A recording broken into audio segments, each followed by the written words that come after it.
Hello and welcome to Medill Newsmakers. I'm Nick Mantas.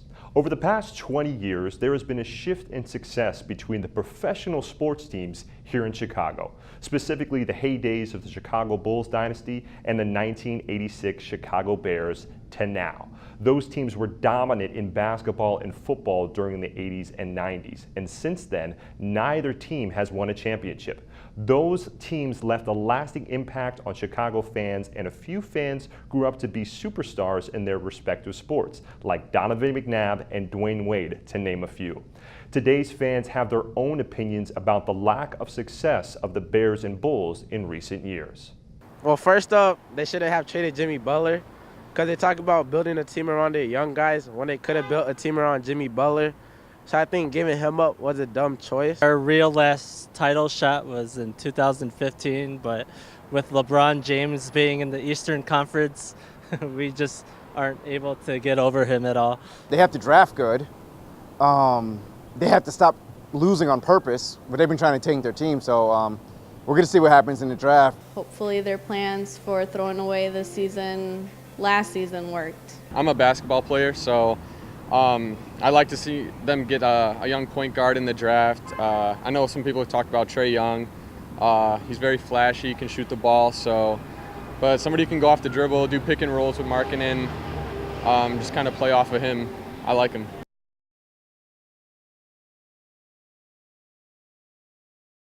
It seems like they have an interest in going back to how it used to be because their first round pick was a defensive player, and they've tried that experiment for years where they're trying to turn us into this great offensive team.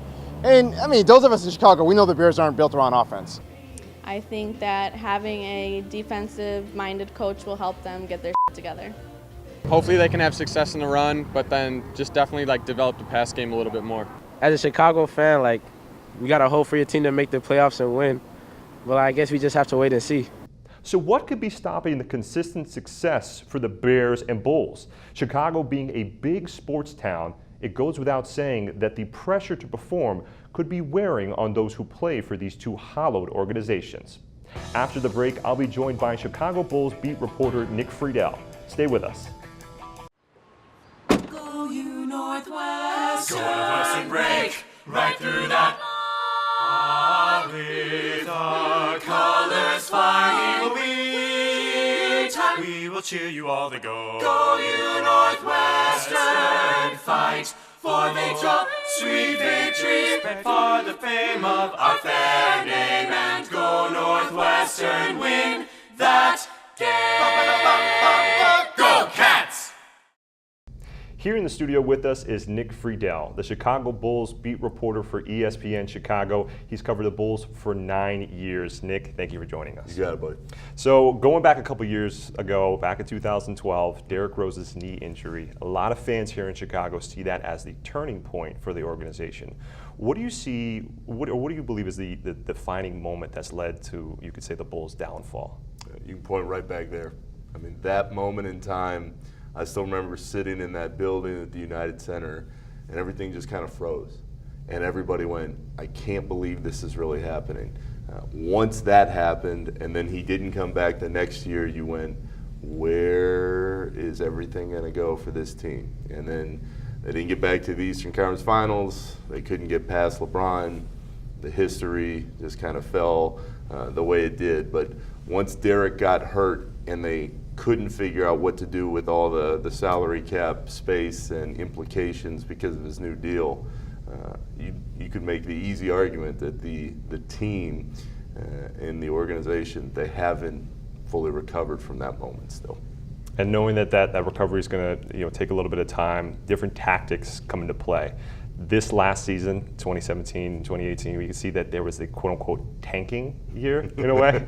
Were you surprised by that at all? I mean, no, that's the new era of the NBA. True. If you can't win a title, you tank. Right. And you try to lose as many games as you possibly can. The problem is the Bulls didn't lose enough. And they went through a little winning streak in December with Nico Mirotic when he came back that pretty much derailed the full-on tank. If they could do it all over again, knowing where they fell in the lottery, I am sure they would try harder to lose more. It was a weird spot for such a proud team in such a proud city, but that is the business of basketball. If you are not good enough to be at the top, you've got to fall all the way down to the bottom and build yourself back up. And knowing that they didn't fall all the way down to that number 1 spot, sitting at number 7 in the NBA draft, who do you think that the Bulls have their eye on right now for that number 7 pick? And how can that person make an impact, right away? There are 2 guys I think that have a lot of possibilities, both for people within the organization and fans looking around. And those guys are Michael Porter Jr. from Missouri and Trae Young from Oklahoma. The Bulls' whole point of the season was to be bad enough in the lottery to get a star or a potential star. Those 2 guys have that potential. Personally, I wouldn't touch either of them. Porter with the back injury, Young being so small, I'd be really cautious. I like Bridges, Mikal Bridges from Villanova. I think the team likes him a lot, but is he going to be a star the way they wanted in this draft over time? Probably not. So there's a lot of different decisions that they have to make, but Porter and Young could be there in that moment, and if they are, Bulls have to make a decision on which way they want to go. Decisions about the way they want to go for the pick are essential, but also with the way they want to go for the franchise and organization are going to be interesting. Knowing who they got the last couple of years with Markkanen, last year, and then Valentine the year before, do you see them holding on to these younger guys and building up through the draft, or do you think they're just going to groom them and then try to see if they can get somebody in free agency? Yeah, it's a really good question. I mean, if you're the Bulls, you've got to hope that guys like Markkanen, you trade for Chris Dunn last year in the Jimmy Butler trade, you got to hope that they get a lot better. Now, they love Markkanen. They think he can be a superstar over time. Time will tell. I mean, he's only a year into the league. The issue is if you're trying to build a championship contender, you need both. You need the guys that you were talking about as stars who can grow together, and you need the ability in cap space, which they have right now, to go out and sign somebody else. The Bulls, in their mind's eye, would love to have all that happen in the next couple of years. The reality is it takes time to complete this kind of rebuild, and there are no guarantees, both with injuries and how talented guys become over the course of a few seasons. So it's all a combination, but the big key for the Bulls is if you don't draft correctly and keep hitting like you did on Markkanen, you have no chance to get to the top of the new era of the NBA. And speaking about trying to get to that new era and try to, going towards the future, what are your expectations for the Bulls this season, and is there any chance that they surpass your expectations? There's a chance, because I do think guys like Markkanen and Dunn can reach a different level. They got to decide on Zach LaVine. Do they re-sign him as a restricted free agent? Do they let him walk if he gets a big deal from somewhere else? If it's me, though, I think that this team is going to go into the tank again, tank mode by the second half of the season for sure.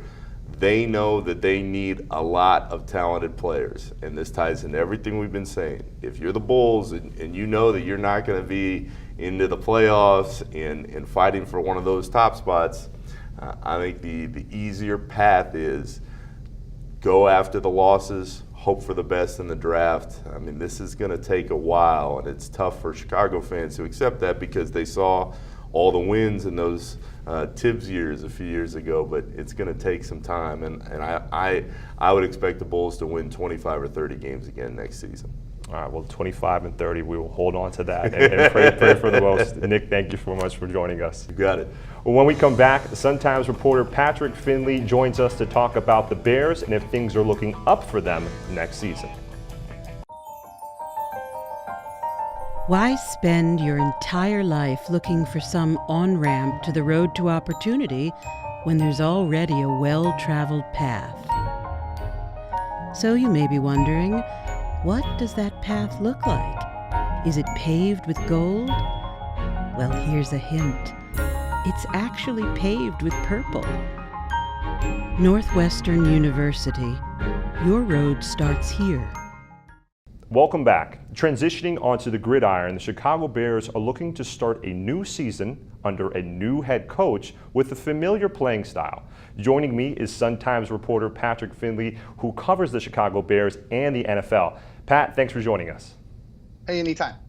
Backpedaling to 1986, when the Bears last won a Super Bowl, they had a dominant team that would beat you and then make you listen to their championship song. So do you ever see the Bears getting back to those days of NFL supremacy?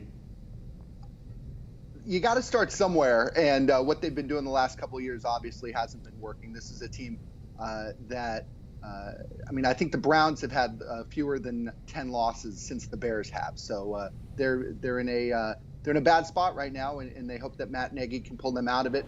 You look at what Lovie Smith did here and where he got them. They decided that winning 10 games wasn't good enough, and they haven't sniffed it since. It's been 11 years, and they've only made the playoffs since 2010. Essentially, what happened? That's a complicated question. They bet on the wrong quarterback, probably. I don't blame them for liking what they saw in Jay Cutler, liking the arm strength, feeling like it helped in this weather, particularly in November, December, and they hoped January. And it just didn't work out. They didn't necessarily put him in the best position to succeed. You look at what had surrounded him. It was a defensive head coach, a team built on defense, and then just a revolving door of offensive coordinators. What you see them doing now with Mitch Trubisky is kind of the opposite. Is they're building the team around the quarterback, figuring that if he succeeds, all boats will rise with him. Jay was kind of the opposite. Jay was in a position where if the offense succeeded, it was because of him, not necessarily because of all of the support that they were giving him, because so much of their attention and so much of their energy was put into their defense. Now, speaking a little bit about that defense, Matt Nagy's coming in, and there are rumors of a more smash-mouth style of defense coming back to Soldier Field. Do you expect the Bears to have a turnaround season? I think the defense will be good. Whether smash mouth is the right word for it, I'm not sure. You look at their pass rush right now. Leonard Floyd, if he's healthy, is a really good player. They don't really have anybody else who can rush the passer from the outside. That's a giant problem. I don't think you're ever going to have a totally dominant defense with only one edge rusher. But they brought the entire defensive coaching staff back. This is something that never happens in the NFL. And they're hoping that continuity helps. You look at the players that they're bringing back, too. They've got 10 returning starters. If you're going to plug Roquan Smith in at inside linebacker, that's something you never see either. And because of that, there's not going to be this learning curve that the offense has. This is going to be something where they're going to be ready to go on day one. Whether that's good enough to carry the team, I'm not sure, but there's a thought inside Hallis Hall that the defense can hold the team up while the offense learns its way, and while Mitch Trubisky gets his arms around this new Matt Nagy system. Now, going back to a little bit about Roquan Smith, everybody here in Chicago is looking at that pick and saying, okay, now we got a little bit of defensive front that we're looking for when it comes to the Bears. What do you think the impact is going to be from him on day one? On day one, I don't know. I think on week 8, he'll be their third best defensive player. You look at what he's been able to do in college. You look at what the Bears needed. They really didn't add anybody in the offseason on defense. Aaron Lynch is an outside linebacker from the 49ers. He was just benched at various parts the last 2 seasons. So Roquan is really the best new toy that they have, and really the only new toy that they have. I think that in the middle of that defense with Danny Trevathan, what makes both of them special is not only their ability to just go make tackles, but their ability to play in coverage. And when you look at the way the league is going now, you need to be able to cover somebody in space. Both of them can do that. And it might not jump off the page because, pass coverage isn't sexy. It's not going to be, on the highlight reel. But if the two of them can hang in there and help to play that pass coverage, it'll make up for the fact that maybe they can't get to the quarterback as quickly as some other teams can. There's going to be creativity this year. It's not going to be what we saw last season where it was first down run, second down run, 3rd and 7, try and pass the ball. Matt Nagy is a little too sophisticated for that. Well, Pat, thank you for joining us. Hey, anytime. We have to remember that these teams aren't the only ones in the country who used to be dominant but aren't. The New York Knicks and the Miami Dolphins haven't won a championship in 40 years. Chicago Bulls and Bears fans say they have faith knowing those close to these organizations are seeing progress toward a return to the glory years. Now, bounce passing it over to Aaron Rose, who looks into the life of a young Chicago basketball star and the pressures that come with it. We'll be right back.